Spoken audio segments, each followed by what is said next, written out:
There's a certain type of black man I can't stand. The one that claims to be so educated, the ones who get the good paying jobs, but turn around and do something incredibly stupid and insulting and self serving.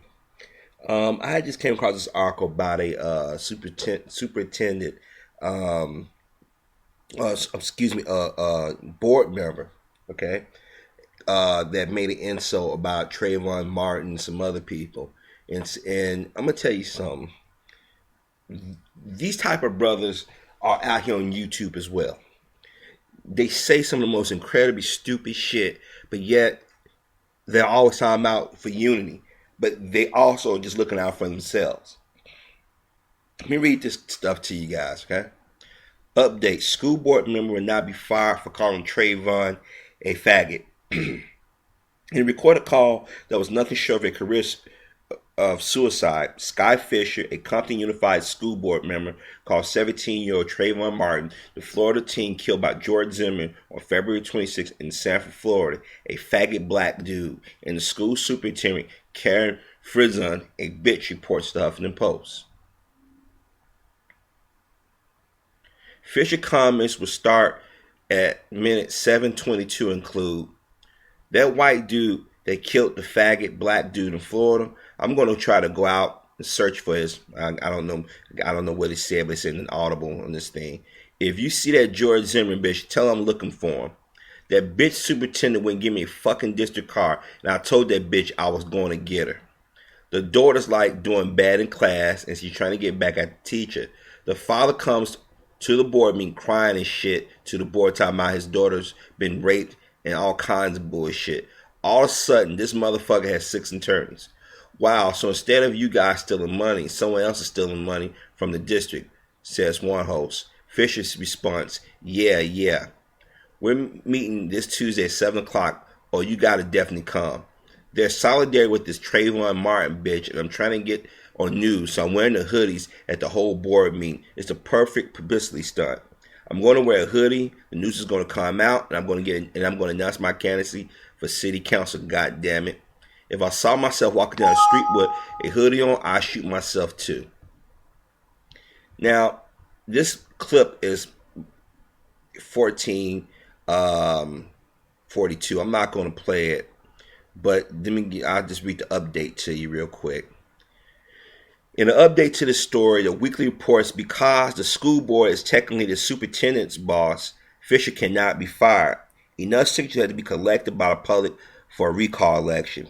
In the wake of the controversy, the school board has accepted Fisher's request for a 3-month leave of absence so he can focus on his health and personal well-being.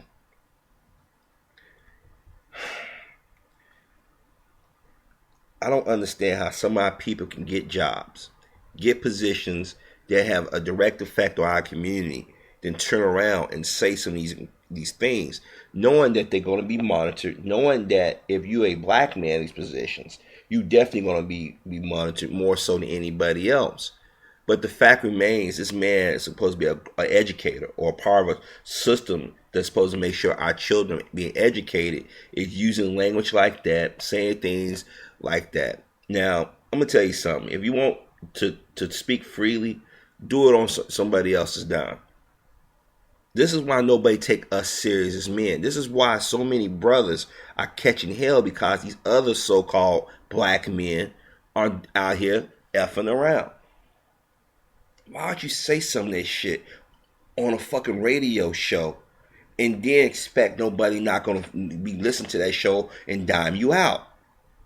Why don't you call Trayvon a faggot? The kid was coming from the convenience store with a bag of Skittles and a can of Arizona iced tea. He was murdered. Then you out here a professional saying that you're going to deal with George Zimmerman. Bad enough the media is already trying to inflame this so-called race war that's supposed to be coming, which blacks haven't started or created. But this make me goes back to think about something that happened to this sister that I subscribed to on my old channel. I can't remember her name. But she was out there doing an Occupy Wall Street protest in California. And she's talking about the Zionists. The Zionists. All she said, the Zionists are messing up a lot of things. They fired her, and that was out there in California. But this guy got in here and said some of the most derogatory things or stupid things. He takes a three month vacation. See, this is what I'm talking about. They love to keep people in positions of authority who mean our people no good. This is supposed to be a professional. This person supposed to represent us. This is why our community is in shambles, because we don't ask ourselves who's doing what, who's benefiting, who really gives a damn about our people. Should just make you go, oh, man. Whew.